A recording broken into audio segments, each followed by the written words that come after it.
Assalamualaikum. Selamat malam jutawan-jutawan mukmin. Dan terima kasih buat anda yang sentiasa lagi bersama dengan Nurul. Terima kasih banyak-banyak Nurul ucapkan. Dan jangan lupa untuk tekan like dan juga share Nurul punya video. Dan juga jangan lupa untuk follow page Nurul untuk kita bincangkan. Bincangkan tak adalah. Untuk Nurul sharekan apa yang Nurul baca daripada buku inspirasi. Daripada How the Millionaire Thinks. Macam mana orang-orang jutawan ni berfikir. Dan macam mana untuk kita dapatkan manfaat daripada apa yang diorang kongsikan. So Nurul dah share kepada beberapa orang sebelum ni dengan sehingga topik ke-14. Kejap Nurul betulkan stand. Rasa macam terlalu tinggi. Sekejap tau.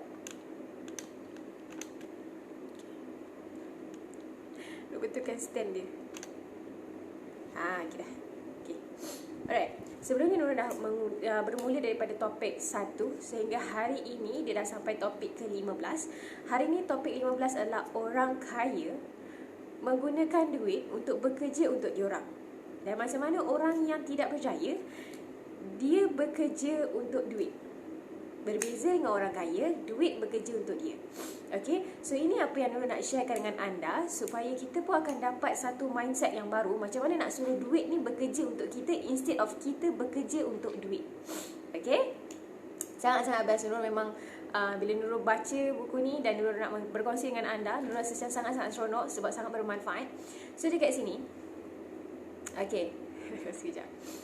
Dia tulis kat sini, bekerja keras memang penting. Betul, orang daripada dulu lah cakap, kau nak duit, kau kena kerja keras. Itu benda tu memang betul. Tetapi tak bolehlah nak bekerja sampai bertahun-tahun baru kita nak jadi kaya dan sebagainya kan. Bekerja keras tu betul.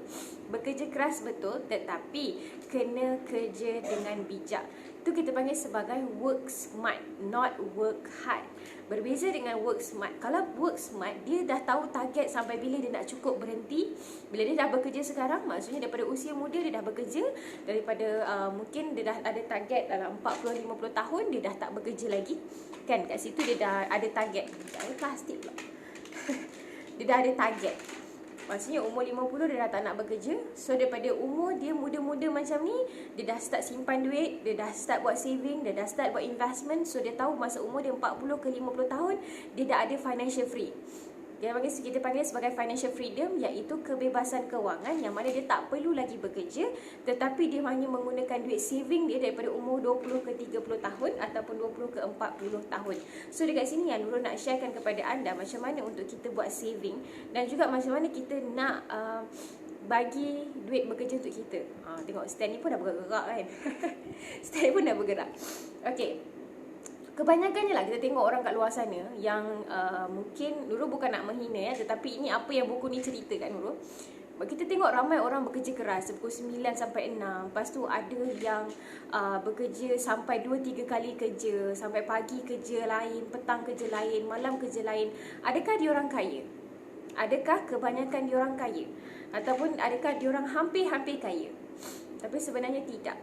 So dekat sini definisi kerja keras. Definisi kerja keras sebenarnya tak boleh diguna pakai. Dia hanya boleh diguna pakai untuk orang yang betul-betul sanggup dan ada tenaga. Dia rasa macam okay, umur aku dah sampai 100 tahun, aku masih boleh bekerja. Yes, itu boleh gunakan ayat tu. Tetapi kalau kita tidak lagi, orang cakap kita dah sampai satu tahap macam orang macam Nurul sendiri pun seorang wanita kan, bila kita dah bersalin, kita dah ada anak. So kita ada satu tahap yang macam no, aku dah tak nak kerja dah. Aku tak nak kerja. Tapi kalau kita tak kerja, kita akan fikir macam nak dapat duit, macam mana nak dapatkan anak-anak nak belajar elok-elok, macam mana nak bantu husband. So dekat sinilah yang kita nak kena buat daripada awal-awal, iaitu berniaga. Bila kita dah ada perniagaan, Nurul ada cerita daripada sebelum ni, okay? Kita ada 4 faktor. 4 faktor yang akan menjamin kekayaan dan juga duit tu bersama dengan kita. Yang pertama sekali adalah pendapatan, income. Income yang masuk dalam akaun kita tu kita panggil sebagai income. Nanti Nurul akan pergi satu-satu. So yang pertama sekali adalah income, pendapatan. Yang kedua adalah saving. Yang ketiga adalah investment. Okay, saving tu adalah simpanan, investment adalah pelaburan, dan juga yang terakhir sekali adalah kesederhanaan. Okey, yang pertama sekali, income dia ada terbagi kepada 2. Satu income pasif, satu income aktif. Income aktif, dulu pergi income aktif dulu Income aktif ni maksudnya orang yang misal kata kita nak kena bekerja untuk dapatkan duit. Kita nak kena keluarkan peluh untuk kita dapatkan income. kita dapatkan pendapatan. Kalau misalkan kita tak kerja, kita tak ada income. Maksudnya kalau kita tak buat sales, kita tak dapat income. Itu kita panggil sebagai income aktif. Dan ada lagi satu income, kita panggil income pasif. Income pasif ni maksudnya kita tak bekerja pun kita still lagi dapat duit. Kita tak bekerja pun duit tu masih lagi masuk hari-hari. Itu kita panggil sebagai income pasif. Okay, itu income pasif.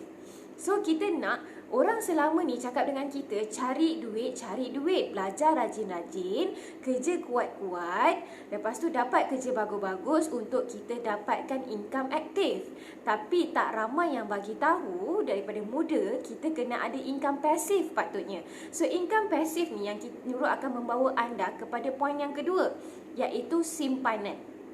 Okay, ada yang cakap macam mana nak simpan, duit pun tak ada. Macam mana nak simpan kalau sales pun tak ada. Belajar untuk simpan sikit-sikit dulu. Kalau ada duit shilling pun tak ada masalah. Belajar untuk simpan hari-hari. Okay, itu yang kita panggil sebagai disiplin. Kalau kita nak cakap, oh okay, ni kena berdisiplin. Tapi sebenarnya disiplin bermula dengan habit. Habit tu maksudnya benda yang you buat hari-hari secara konsisten. So, bila kita dah biasa buat, kita akan panggil dia sebagai disiplin. Maksudnya kita tak boleh nak tinggal dah. Tak nak kena buat hari-hari sebab dah berdisiplin. So, dia bermula dengan habit. Iaitu habit tu benda yang kita suka buat. Benda yang kita suka buat, dia akan menjadi disiplin. So, itu sebagai kita panggil dia sebagai saving. Okey, jangan mulakan saving dengan amount yang banyak. Amount yang 100, 200, jangan. Nanti you akan penat berhenti. You akan rasa macam, sesaknya nak kena simpan RM100. Sesaknya nak kena simpan RM500. So, dekat sini, you simpan sikit-sikit. RM1. Nanti bila RM1, you akan fikir macam, bila nak kaya kalau asyik RM1 je kan? Tak apalah, tambahlah RM2. So, bila lagi nak kaya, tambahlah lagi RM3, tambahlah RM4, tambahlah RM10. Bila kita tengok ujung-ujung bulan dah sampai RM1,000 dah simpanan kita. Tapi dia bermula dengan sikit-sikit dulu. Bukan orang cakap tambah banyak-banyak. No, tak boleh. Kalau kita tambah banyak-banyak, kita akan rasa sesak. Sebab kita nak bayar duit anak, kita nak bayar duit taska, kita nak bayar pampers, duit minyak. Lepas tu duit sewa rumah, duit elektrik. Banyak benda kita nak bayar. So, mulakan dengan sikit-sikit dulu. So, dekat sini Nurul cakap, kita kena ada pendapatan yang masuk hari-hari dan juga income yang masuk tanpa kita bekerja. So, itu dua. Okay, dan kita pergi kepada saving. Ya, saving ni yang tadi mulakan dengan sikit-sikit. Bila kita dah ada saving, yang ketiga ni yang ramai orang tak buat adalah pelaburan. Ramai yang cakap pelaburan ni untuk orang kaya-kaya je. Tapi tak sebenarnya. You nak jadi kaya, you kena ada pelaburan. Pelaburan ni kena tahu ilmu dia. Ilmu yang penting. Okey, Nurul bukan mengajak anda untuk orang cakap investment mana yang bagus, investment mana tak bagus. Tak. Sebab Nurul bukan kepakaran Nurul melabur. Tidak. Tetapi Nurul memang ada buat pelaburan. Okey, dia fokus kepada anda terpulang yang mana. Anda nak ASB, anda nak unit trust, anda nak forex, lepas tu anda nak orang cakap Amanah Saham Bumi Putra ke, Amanah Saham Nasional ke, lepas tu anda nak masuk bursa saham ke, terpulang. Tetapi kena ada ilmu. Pelaburan kena ada ilmu, tapi wajib ada pelaburan. Pelaburan yang kita panggil dia sebagai income pasif. Maksudnya income yang masuk hari-hari tanpa kita keluarkan peluang, tanpa kita mengeluarkan idea. Dia hanya perlu income tu masuk hari-hari. So, bila kita dah ada income, kita dah ada investment, yang last kali kita panggil kesederhanaan. Dan kenapa kesederhanaan ni penting sebagai salah satu elemen kekayaan? Okey, sangat-sangat penting. Kesederhanaan dalam gaya hidup kita yang menjamin ketiga-tiga usaha kita ni berbaloi. Okey, kita dah cari duit teruk-teruk, kita dah simpan duit teruk-teruk, lepas tu kita dah buat investment bagus-bagus. Kalau kita punya gaya hidup kita tidak berubah, kita masih lagi berbelanja macam orang gila, kita masih lagi berbelanja tak fikir dunia, kita masih lagi menggunakan duit kita, menghabiskan duit kita dan sebagainya, ketiga-tiga usaha yang kita buat tidak akan berjaya. Sebab tu Nurul cakap keempat-empat ni sebenarnya sangat-sangat penting. Kalau salah satu tak ada income masuk, you tak ada saving. Kalau you tak ada saving, you tak boleh buat investment. Kalau you tak boleh buat investment, you tak boleh buat hidup secara bersederhana. Sangat-sangat penting benda ni, okey? Alright, so Nurul membawa anda kepada topik yang tadi. Alright, kat mana yang selalu kita tengok orang-orang kaya berada? Orang-orang kaya ni berada dekat golf club, dekat tempat main golf. Kenapa dekat situ ramai orang kaya? Sebab dia punya circle sahabat dia. Kalau anda betul-betul nak jadi jutawan, anda betul-betul nak jadi kaya, anda kena ubah circle sahabat. Circle sahabat sangat-sangat penting. Okey, dengan gaya diorang bercakap, dengan topik yang diorang bercakap, Kalau nak tahu orang orang kaya duduk mana, pergi dekat golf club. Tengok macam mana cara diorang bercakap, macam mana diorang punya gaya diorang, macam mana cara berjalan. Okay, kat situ memang ramai-ramai yang akan cakap. Tak ada orang yang orang cakap main golf club ni tapi bincang pasal berapa naik gaji, berapa dapat OT. Tak ada. Orang-orang dekat golf club dia hanya akan bincang, okey, saham bulan ni kau naik berapa? Lepas tu kau punya company dah masuk belum public listed? Orang-orang macam ni yang memberikan idea sebenarnya untuk kita mengelakkan daripada kawan-kawan kita yang biawak-biawak. Susah ada sahabat-sahabat biawak, memang susah. Anda memang takkan pergi mana-mana. Sebab tu siapa sahabat anda sekarang melambangkan siapa anda 5 tahun akan datang. Kalau sahabat-sahabat anda sekarang orang yang suka mencerca, banyak menyalahkan orang lain, you memang takkan pergi mana.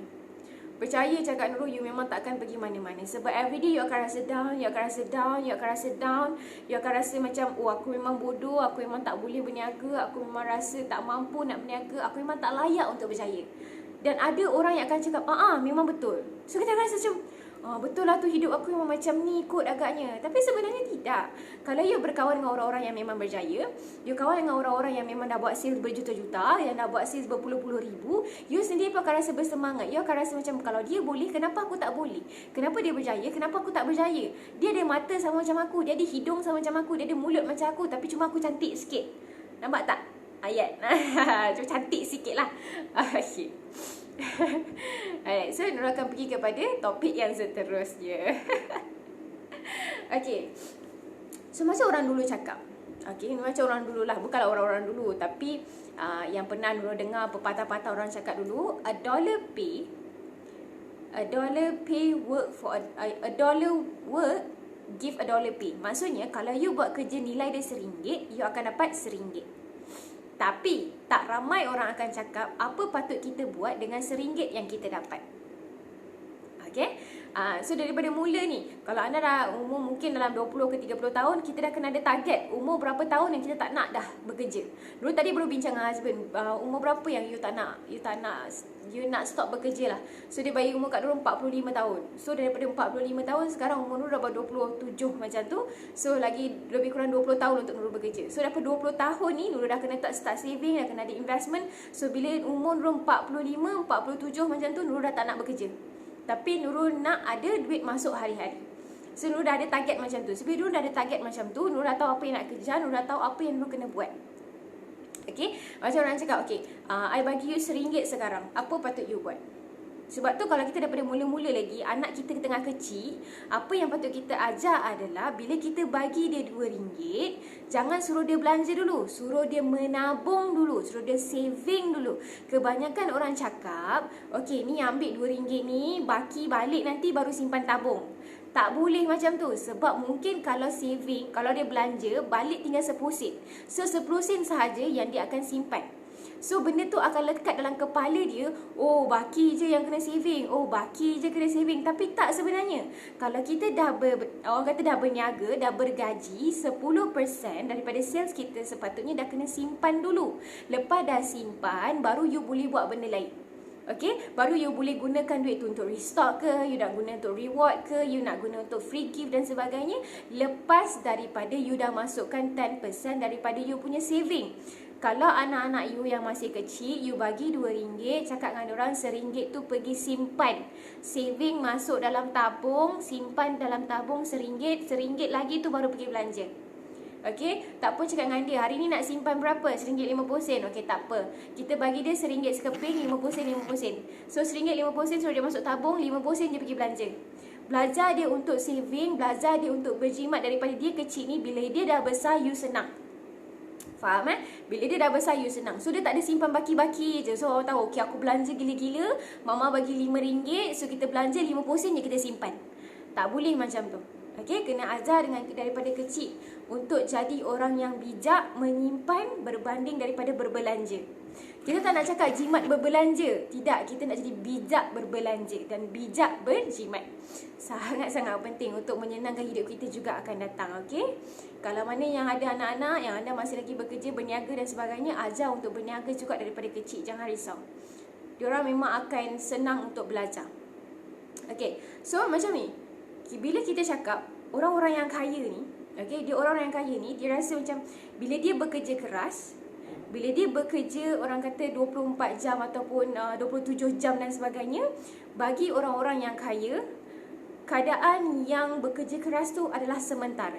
Okay, bila dia kata macam okay, tak apa, sementara je aku kerja sekarang ni, untuk bekerja keras ni sementara sahaja, sebab dia dah aim nak jadi kaya. Tapi kalau orang yang tak berjaya, bila dia dah aim, bila dia tak ada matlamat, bila dia tak ada matlamat, dia tak ada strategi, dia akan rasa macam seumur hidup ni dia kena bekerja. Sebab tu kita cakap, kalaulah you kata duit, kita bekerja untuk kejar duit, kita bekerja untuk kejar duit, maksudnya everyday you kena bangun tidur untuk you kejar duit. Selagi you tak bangun tidur, you takkan kejar duit. Selagi you tak buat sales, you tak ada duit. Tapi orang-orang kaya yang sekarang dah jadi jutawan, sebenarnya dulu dia memang bekerja gila-gila.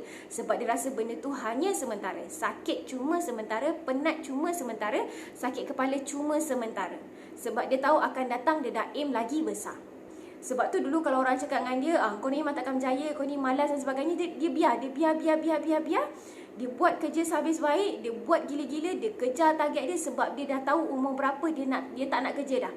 Sebab tu orang yang buat sales, orang yang berniaga, you punya target sebenarnya adalah financial freedom, kebebasan kewangan. Itu yang you target sebenarnya. Umur 40-50 tahun, you nak financial freedom. Sebab tu you kena ada matlamat apa yang you nak buat. Kenapa you nak kena berniaga? Kenapa you kena buat sales? Kenapa you bukan kena tunggu, okay, mak agent tanyalah, bila nak restock, bila nak buat sales. You ni kena buat sales tau tak, baru you dapat duit, bla bla bla bla. Kalau orang cakap macam tu, you akan rasa menyampah. Faham tak? Aku punya ejen, aku mak ejen ni sibuk nak minta duit. Aku dah sales, tak ada. Tapi sebenarnya you sendiri kena kejar diri sendiri.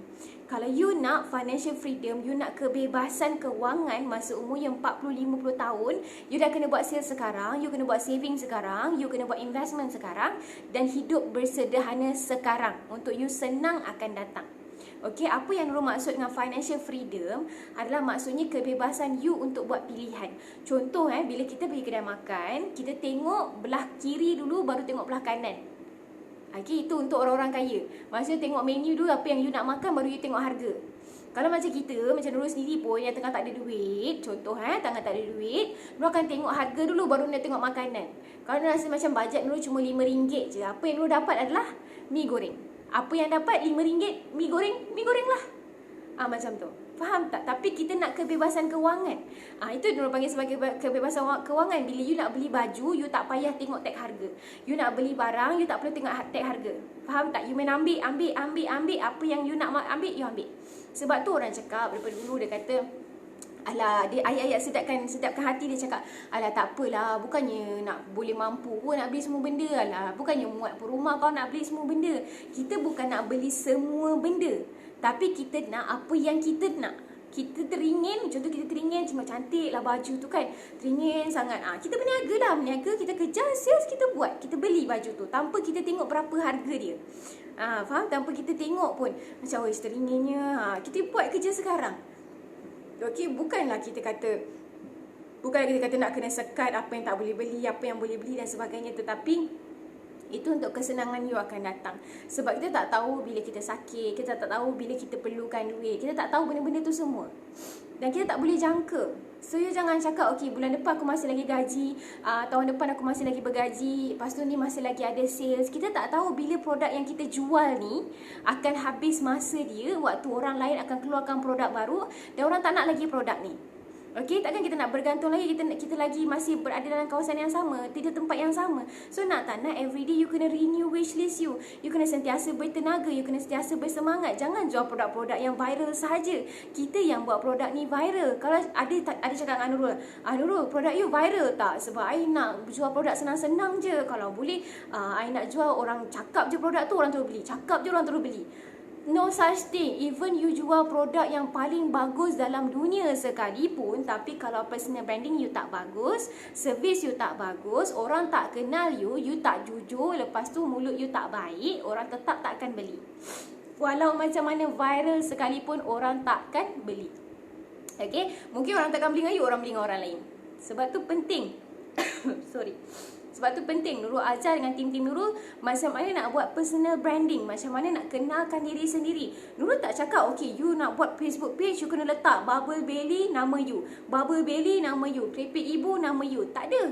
Nurul tak cakap macam tu. Nurul suruh letak nama sendiri, kenalkan diri sendiri dekat orang lain. Bila orang dah percaya kat you, orang dah kenal dekat you, you jual lah apa sekalipun orang tetap akan beli. You jual lah batu sekalipun orang tetap akan beli. Sebab tu kalau you pergi satu kedai, you tengok dia punya seller bagus, peramah, bagi diskaun, bagi free gift, bagi voucher, bagi hati dia, bagi diri dia. Lepas tu keep tanya nak apa, I tolong you, I bantu you and everything. You akan datang lagi kedai tu. You akan pergi lagi kedai tu sebab you suka dengan kedai tu. Bukan you tengok barang dia bagus, even you bawa balik, you pergi ke kedai tu, you beli Bubble Belly, you balik you tak pakai. Tapi sebab seller tu bagus, sebab kedai tu selesa, you beli macam-macam sebab you nak support company tu. Sama juga macam diri you sendiri. Kalau you buat personal branding, orang suka dekat you, orang percaya dekat you, orang beli barang tu sebab diri you, bukan sebab produk tu. Walau produk tu tak bagus sekalipun, even you menipu dia sekalipun, just because diri you bagus, orang akan beli. Sangat-sangat penting personal branding. Every day Nurul akan cakap dengan tim Nurul, okay dah siap ke belum? Nurul akan hantar voice note dekat tim Nurul setiap hari tau. Okay, yang ini hari ni topik kita macam ni. Okay, ini kita buat macam ni. Walaupun sebenarnya dalam WhatsApp group tu Nurul tahu yang membacanya ramai tapi yang responnya tidak, tetapi Nurul akan tetap bercakap dengan orang. Lepas tu Nurul dah tengok dah sedikit demi sedikit Nurul nampak diorang punya perubahan. Sangat-sangat penting benda ni. Mindset ada yang cakap dengan Nurul you asyik ajar mindset je, marketing you tak ajar pun. Kalau dalam mindset ni you tak nak berjaya, you tak nak kaya, walau macam mana pun teknik marketing yang Nurul ajar, you tetap takkan buat sebab you rasa macam tak payahlah buat benda-benda ni semua. Alah tak payahlah, dapat sales dapatlah, tak dapat sudahlah, ada duit adalah, rezeki Allah tu adalah. Faham tak? Lepas tu stok tak nak pegang, promote tak nak buat. Lepas tu bila customer datang nak minta stok, you tak ada stok. You cakap tak apalah, bukan rezeki saya lah kot hari ni. Kalau you yang tolak rezeki tu, kenapa salahkan Allah? Kenapa salahkan rezeki? Kenapa tak salahkan diri sendiri? Diri sendiri yang tak pegang stok, diri sendiri yang tak pernah buat personal branding. Kenapa nak salahkan stok? Kenapa nak salahkan rezeki? Sebab tu ramai yang cakap dengan Nurul, kalau I jual produk you, confirm tak I dapat 2,000? Confirm tak I dapat 3,000? Nurul check balik. Nurul cakap dengan dia, kalau boleh jangan buat kerja Allah. Sebab Nurul sendiri pun, Nurul tak tahu apa akan jadi besok. Okey, tapi Nurul tengok dah buat posting ke belum? Dah buat personal branding ke belum? Dah buat promote ke belum? Macam Nurul sediakan semua. Nurul sediakan ayat copywriting, Nurul sediakan gambar, Nurul sediakan video. Anda cuma tinggal posting dan promote. Tapi kalau benda tu pun tak buat, jangan tanya dengan Nurul kenapa sales tak masuk. Okay, sebab jangan buat kerja Allah. Kalau Nurul cakap buat Facebook live, buat je. Jangan tanya macam-macam. Jangan buat kerja Allah. Jangan pernah tanya rezeki you dekat mana. Sebab rezeki you Allah yang pegang. Tapi Allah bagi bila you dah ready. Okay, so macam sebelum ni Nurul punya live, Nurul rasa 2 hari lepas kot Nurul buat live. Okay, cuma you bayangkan bersama dengan you ada budak umur 5 tahun. Okay, kita nak pergi satu mall ni, satu kedai aiskrim. So budak 5 tahun tu nampak kedai aiskrim, cakap mak nak aiskrim. So kita pergi beli. Kita pergi beli aiskrim tu. Okay, ni bayangkan kita beli aiskrim, orang tu bagi kon, lepas tu dia masukkan 1 scoop aiskrim kat atas tu. Okay, budak tu bawa jalan, tiba-tiba bila keluar daripada kedai tu, aiskrim tu jatuh. Aiskrim tu jatuh, budak tu menangis, nak aiskrim, aiskrim jatuh, nak aiskrim. So kita apalah, kita pergi masuk balik kedai tu. Masa kita nak order je ni, tiba-tiba budak 5 tahun tu cakap, mak tu ada 3 scoop, nak 3 scoop. Ada 3 scoop aiskrim pula kat situ, satu kun tapi 3 scoop aiskrim. Nak tu. So kita ni adalah orang yang sangat penyayang, sangat pemurah. So macam tak apalah, bolehlah kot belikan. Tapi fikir semula. Kalaulah dia yang 1 scoop tu pun dia boleh jatuh, macam mana you nak beli lagi 3 scoop? You akan memberikan keadaan budak tu kegagalan kali kedua. Okey, kali pertama tadi scoop dia yang pertama jatuh, dia dah gagal. Dan sekarang you nak bawa dia kegagalan yang kedua. Yang 3 scoop pula tu, yang lagi besar pula tu, yang dia tak boleh nak handle. Even 1 scoop tu pun asyik jatuh, macam mana dengan 3 scoop? Okay, itu sama dengan konsep rezeki. Kalau you sendiri pun tak boleh nak handle yang kecil-kecil, macam mana you nak dapat rezeki yang besar? Allah nak bagi tapi you tak ready. Allah nak bagi tapi you tak pandai nak manage. Sama juga yang cakap, okay Nurul, I tak ada duit pun, I nak manage macam mana? You tak perlu tunggu duit you banyak untuk you handle, untuk you manage. Kalau even Allah bagi you RM1 sekalipun, you tak pandai nak jaga RM1, adakah you mengharapkan Allah bagi you RM1? Kalau Allah bagi you RM1, you akan macam, Allah banyaknya, macam mana aku nak handle? So you akan rasa macam, okay tak apa, habiskan. Susah nak handle ni, habiskan.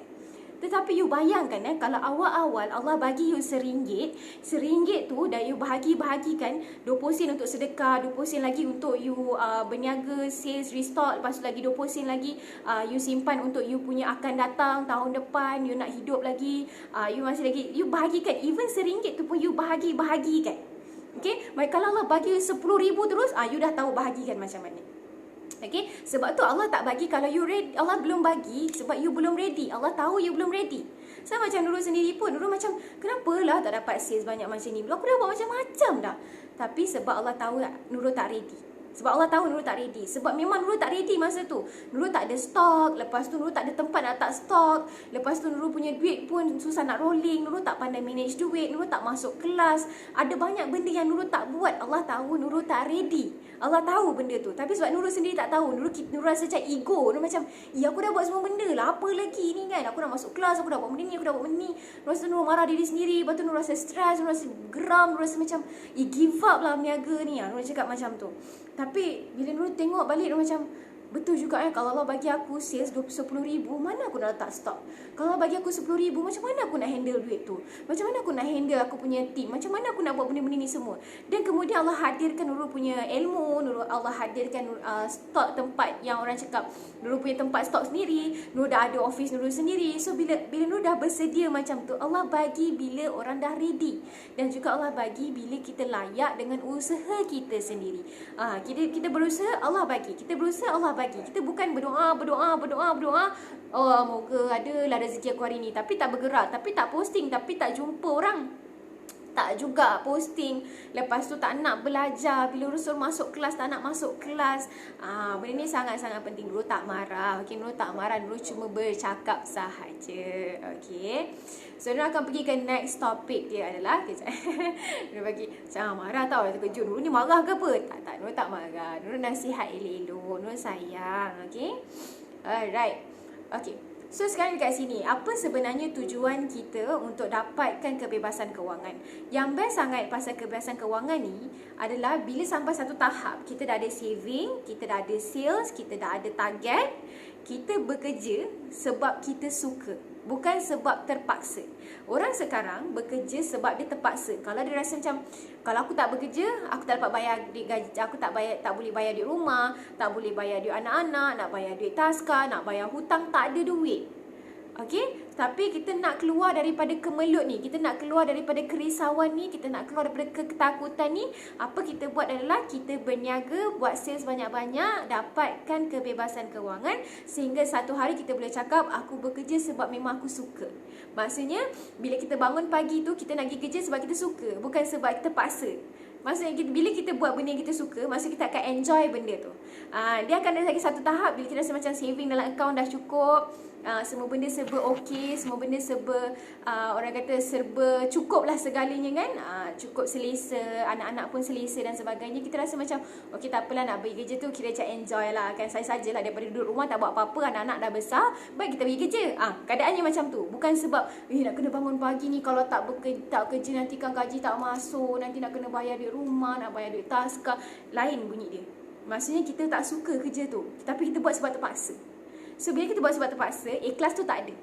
So mulalah kita cakap, okay, bila orang start cakap-cakap belakang, bila bos tak nak marah, kita rasa macam nak marah, kita rasa nak benci orang, sebab kita tak suka keadaan macam tu, kita tak suka bekerja.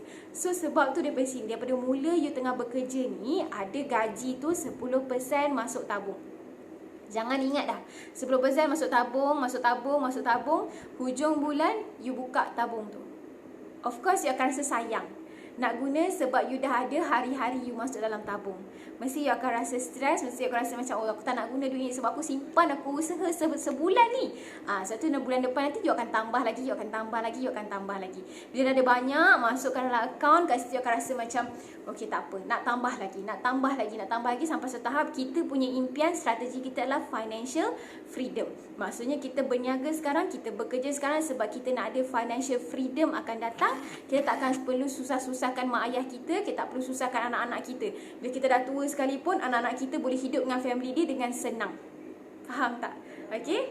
Itu selalu persepsi kita bila ada anak lelaki ni, macam tak apalah kalau aku dah besar payah sekarang, aku dah besarkan anak aku, nanti anak-anak lelaki aku pula lah sara-sara aku. Kita bukan dekat drama TV7 sahabat-sahabat, kita bukan dekat drama dunia drama TV3, tidak. Okey, ekonomi sekarang dah tak macam dulu. Okey, anak-anak lelaki kita pun akan ada tanggungjawab sendiri. Dia ada isteri sendiri, ada anak-anak sendiri. Takkan you mengharapkan anak-anak yang ada isteri dan ada anak-anak sendiri untuk bagi duit dekat kita tiap-tiap bulan? Tak boleh sebenarnya, kesian. Memang you cakap tanggungjawab, I dah jaga daripada kecil lagi. Tu nak mengungkit lah tu kan. Jangan mengungkit. Amanah Allah untuk kita jagakan budak-budak tu sampai besar. Bila kita dah sampai satu tahap, bila anak-anak kita dah boleh membesar, dah bertanggungjawab sendiri, kita dah bersyukur. Kita bersyukur sebab anak-anak kita boleh besarkan anak-anak diorang sendiri. Diorang dah bahagia, diorang dah gembira, bersyukur. Maksudnya kita dah jalankan tanggungjawab dan juga amanah Allah dengan sempurna. Kita dah patutnya bangga. Bukan mengharapkan anak kita bagi duit kat kita bila kita dah tua.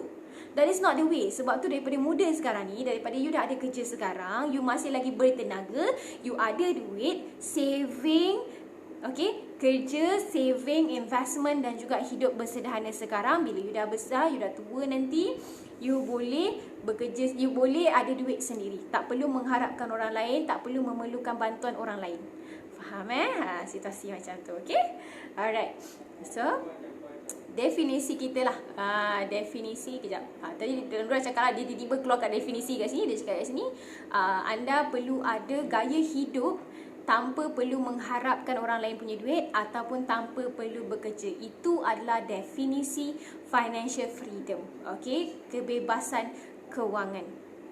Okay, so dekat sini yang kita panggil sebagai kita punya fokus sebenarnya adalah passive income. Bukan lagi active income. Active income tu maksudnya you kena keluarkan peluh dan juga you kena keluarkan minda you untuk you bekerja. Kalau you tak bekerja, you tak dapat active income. Tapi kita punya aim sekarang ni ialah kita nak passive income. Passive adalah duit yang masuk tiap-tiap hari. So dekat sini kita nak masuk bab pelaburan. Okay, so belum you nak mula masuk pelaburan, you kena ada saving dulu. Okay, sebab pelaburan ni adalah digunakan daripada duit yang you tak guna. Maksudnya duit yang contoh kita kata, okay, dah buat saving, tiap-tiap bulan dah buat 100, hujung bulan mungkin bulan 11 macam tu dah ada 1000. So 1000 yang you tak guna tu yang you boleh guna untuk pelaburan. Sebab pelaburan ni dia tak ada orang cakap jaminan memang boleh untung, tidak. Itu kalau you masuk saving bank lah, saving bank, ESB boleh dapat lah. Tapi Nurul nak cerita tentang saham, bursa saham, forex dan sebagainya. Kita nak cerita benda tu sebab benda tu untung yang memang banyak. Memang untung banyak sekali selepuk, banyak. Tapi hari-hari dapat. Hari-hari masuk, close, masuk, close, masuk, close. Macam tu. Itu selalu Nurul lepas kat husband Nurul lah. Dia memang pandai buat forex dengan bursa saham, memang dia. So memang dia lah. So dia akan buat memang dapat hari-hari. So dapat masuk duit dalam saham tu and then withdraw. Masuk, withdraw, masuk, withdraw. Maksudnya memang setiap hari duit tu masuk. Dia hanya menggunakan phone sahaja. Benda ni yang jarang orang cakap. Kalau orang cakap, lah kena kaya dulu baru boleh jadi melabur saham. No. Untuk you melabur saham baru you boleh jadi kaya. Itu konsep dia. Sebenarnya orang salah nak faham. Okay? So dekat sini. Sekejap. Kita pergi ke topik yang seterusnya. Okay. Ini dah baca. Okay. Ada yang soalan nak tanya ke? Dia tak marah tau, dia cakap je. Okay, so sekarang ni okay, ni dah dia dah cakap ni. Okay. Okay. Ada orang yang cakap ni cerita yang dia orang jutawan ni katalah, orang kaya sebenarnya dia banyak fikir panjang. Dia banyak fikir jangka panjang. Orang-orang yang tidak berjaya, dia hanya fikir jangka pendek je. Dia akan cakap, kalau hari ni pun aku tak boleh hidup, macam manalah aku nak hidup akan datang. Okay, so ayat yang dia cakap kat sini, Jutawan ni cakap kat sini, kalaulah hari ini pun kau tak boleh perbaiki, maksudnya hari esok adalah sama macam hari ni. Faham tak? Kalau contoh hari ni pun dia tak ada duit, hari ni pun dia tak ada sales, tapi dia keep cakap, kalau hari ni pun aku tak boleh nak hidup, macam nak hidup besok? So besok pun akan jadi benda yang sama macam you tak ada hari ni. Okay, Nurul memang memberi nasihat banyak kepada sektor perniagaan, sebab Nurul memang kepakaran untuk mengubah wanita yang suri rumah menjadi usahawan. Sebab so far memang dah ramai dengan Nurul semuanya suri rumah dan juga ibu tunggal, Alhamdulillah. So daripada tak pernah posting, daripada tak pernah ada Facebook, dapat buat sales, dapat buat gold bar. So Nurul rasa macam sangat-sangat bangga. So apa yang Nurul cakap hari ni adalah semuanya based on pengalaman Nurul berniaga. Saya daripada mak Nurul, ajar Nurul berniaga daripada umur 10 tahun sehinggalah umur Nurul sekarang pun masih lagi berniaga. So dekat situ dah 17 tahun. Memang awal tau, 10 tahun umur orang cakap budak-budak ni tengah enjoy, tengah belajar. Nurul SPM, Nurul tolong mama Nurul pergi buka booth dekat Stadium Shah Alam, dekat PKNS, dekat Maidin, depan-depan Maidin tu Nurul buka gerai. So seawal umur 10 tahun Nurul memang diajar untuk really tough untuk berniaga, sampai mama dia, ada orang jumpa dengan mama, sampai orang tak nampak kedai lah, sampai orang tak nampak kedai, keep nampak kedai tu tutup dan sebagainya. Sampai orang jumpa dengan mama cakap, kau hidup lagi orang kata sampai keadaan macam tu. Sampai Nurul cakap, Nurul dah tak nak berniaga dah. Masa Nurul cakap macam tu umur Nurul 19 tahun. Dan Nurul bekerja sehingga 5 tahun. Dan bila dah start PKP, Nurul rasa macam duduk kat rumah tak buat apa-apa. Dan lepas tu Nurul tengok pula akaun bank Nurul, bila awal bulan je Nurul dah habis bayar hutang, Nurul dah habis bayar anak-anak taska, dah bayar insurans, dan Nurul tak ada duit untuk sebulan tu. Nurul tak ada duit langsung. Betul Nurul cakap, sebab taska saja 500. Lepas tu nak kena bayar insurans, Nurul nak kena bayar kereta, Nurul nak kena bayar rumah. So duit tak ada. So bila duit tak ada, Nurul macam, Nurul dah stuck. Rupanya memang betul. Kalau orang ni, orang kata sumber rezeki 9/10 adalah perniagaan. Memang betul benda ni. Nurul rasa macam bila sekarang Alhamdulillah, bila Nurul dah buat bisnes, Nurul dah boleh buat income hari-hari. Dan kemudian Nurul bawa juga wanita-wanita lain bersama dengan Nurul. Dah ada 30 orang bersama dengan Nurul hari ini. Dan semua boleh buat income hari-hari based on apa yang Nurul ajar diorang. Sebab Nurul dah pernah buat sales 4,000 seorang. So Nurul rasa macam benda tu tak mustahil. Benda tu memang boleh dapat, asalkan rajin, asalkan you betul-betul nak kaya, atau asalkan you betul-betul nak bersedia untuk terima duit. Itu je. Kadang-kadang rasa macam tak bersedia lah. Orang cakap, alah tak boleh lah, saya memang tak boleh buat sales lah, saya memang tak reti lah dan sebagainya. Memang Nurul tak boleh tolong lah kalau macam tu. Okay, alright. So dekat sini Nurul nak cakap lah, Nurul nak bagi lagi satu contoh. Satu contoh boleh tak? Boleh tak Nurul bagi lagi satu contoh? Ngantuk ke? Nak tidur ke? Jangan tidur dulu tau. Lagi satu cerita je. Satu lagi cerita je. Last. Okay? Pasal Natali. Last ni cerita. Okay. Natali ni. Satu cerita je tau. Okay. Natali ni seorang budak perempuan. Nama dia Natali. Okay. Natali ni nama orang luar negara lah kan. Okay. Ni dulu cerita. Seronok pula Nurul nak cerita malam ni. Ada orang tengok. Okay, so ada satu cerita ni. Nama dia Natali. Okay, dia membesar dalam family yang agak susah lah, bersederhana sikit kan. Mak ayah dia orang ni, mak ayah Natali ni memang jenis yang tak suka berbelanja. Lepas tu semua benda dia cakap mahal. Contoh daripada kecil dia nak beli baju, mak dia cakap tak boleh, mahal. Lepas tu kereta yang dia pakai, mak ayah Natali ni pakai buruk. Rumah yang mak ayah Natali ni pakai memang tak cantik langsung. Lepas tu bila orang lain nak pergi travel, sanggup naik kapal terbang sebab pergi jauh. Tapi mak ayah Natali ni sanggup bawa kereta bertukar-tukar laki bini untuk pergi ke California yang jauh sampai 5 hari. Maksudnya diorang naik daripada tempat rumah diorang ni nak pergi California, dia sanggup bawa kereta sebab nak jimat. Okay, kereta tu macam lagi murah daripada, orang cakap dulu macam kapal terbang memang mahal lah. So orang cakap tak nak lah naik kapal terbang, ada naik kereta. So 5 hari dia bermalam dalam kereta tu. Lepas tu bila dia tanya dengan mak ayah dia kenapa tak naik kapal terbang, dia kata mahal. Lepas tu bila nak makan, mahal. So apa diorang bawa dalam kereta tu, memang dah ada orang kata jajan-jajan yang kecil-kecil tu. Diorang makan dalam kereta. Diorang memang tak tidur dekat hotel, diorang tidur dalam kereta. Sepanjang 5 hari pergi ke California, memang bawa dalam kereta sahaja. Okey, tak pernah tidur ke hotel, tak pernah tukar kereta, tak pernah tukar rumah. Tapi mak ayah Natalie ni berniaga. Okey, dia berniaga. So, bila dia tengok, bila umur dia dah dekat 25 macam tu, bila dia dah boleh berdikari, okey, umur dia 25, mak ayah dia keluarkan duit. Rupanya mak ayah dia ni dah boleh saving setahun 75,000. Dia surprise gila. So bila dia macam okey lah kita nak keluar ni kan, macam umur dia 25 tahun, dia kata dengan mak ayah dia nak start lah. Orang cakap hidup sendiri semua kan. Lepas tu mak ayah dia macam kenapa nak hidup sendiri kan, mampu ke nak hidup sendiri? Dia cakap of course lah mampu. Lepas tu dia cakap okey lah tak apalah. So selama ni bila dia ingat mak ayah dia miskin, tak ada duit, rupanya mak ayah dia yang selama ni berniaga tu, dia tak pernah pun terlupa untuk saving. Dan mak ayah dia ni memang fokus on saham, memang fokus on pelaburan. So bila dapat sales, dia saving dan dia melabur. So bila dia keluarkan duit, rupanya setahun mak ayah Natalie ni boleh simpan 75,000. 75,000 kali dengan 5, you bayangkan berapa? 350,000. Betul tak? Lebih kurang 350,000. So Natalie ni ingatkan mak ayah dia ni miskin. Tapi tak sebenarnya, sebab dia memang saving. Dan kemudian, okey, ni cerita pasal Natalie pula kan. Bila Natalie ni cakap okey dia nak hidup sendiri semua, walaupun dia dah tahu mak ayah dia ada duit dan sebagainya. So Natalie ni cakap tak apa, dia nak hidup sendiri, dia nak berdikari.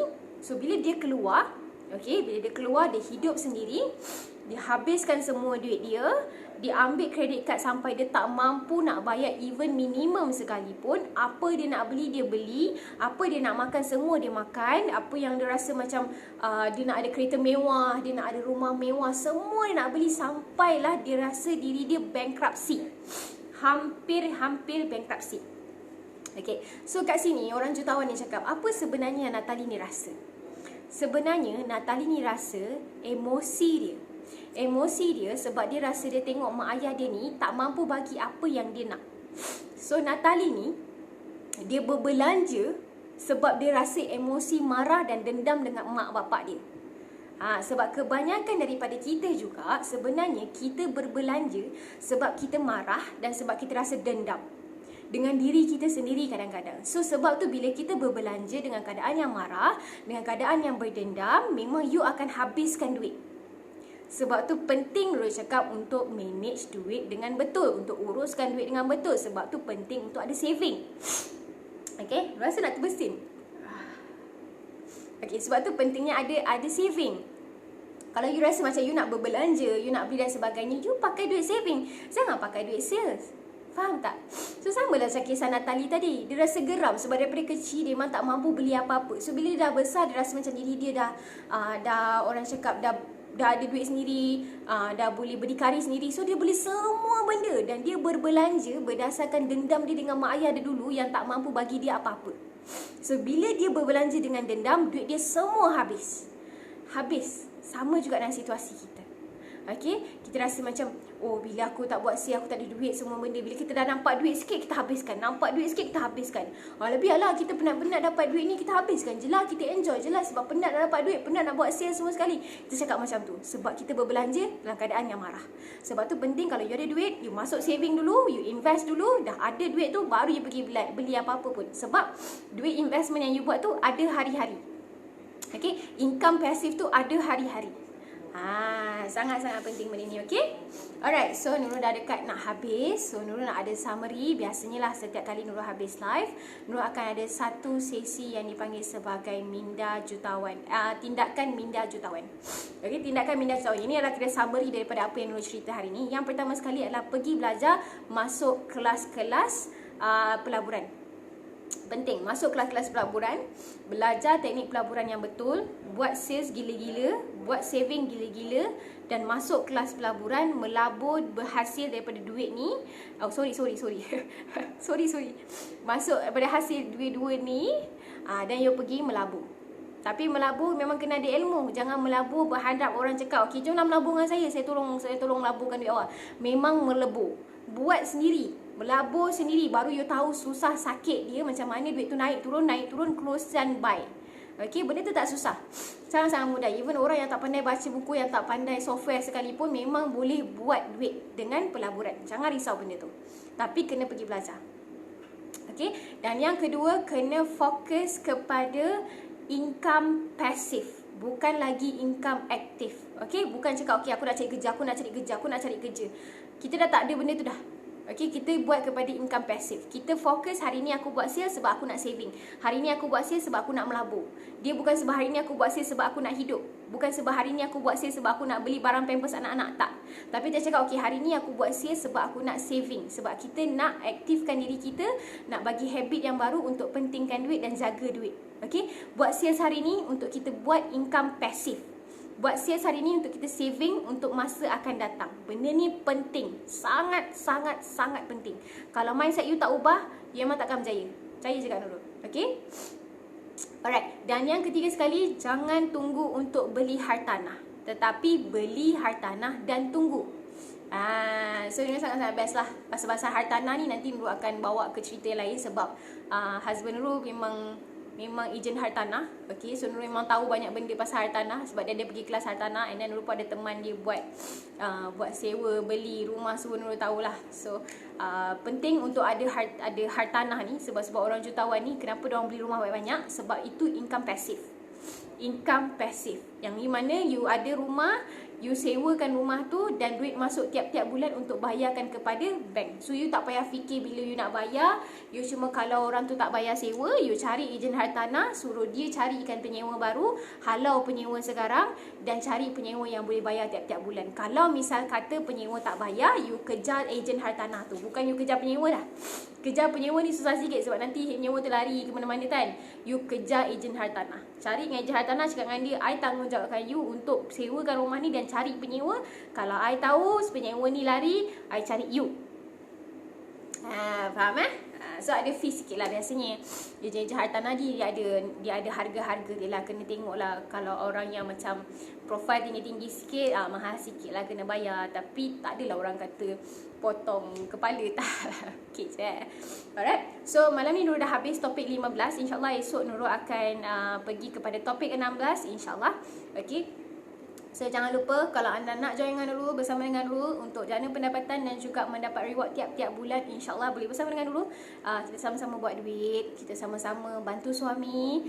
Tak boleh dah nak harap ke orang lain sekarang sebab ekonomi Malaysia tak begitu baik. Okay? Jangan stres, jangan pening-pening fikir. Tingkatkan prestasi diri. Syah dah macam tu melodi kan. Okay?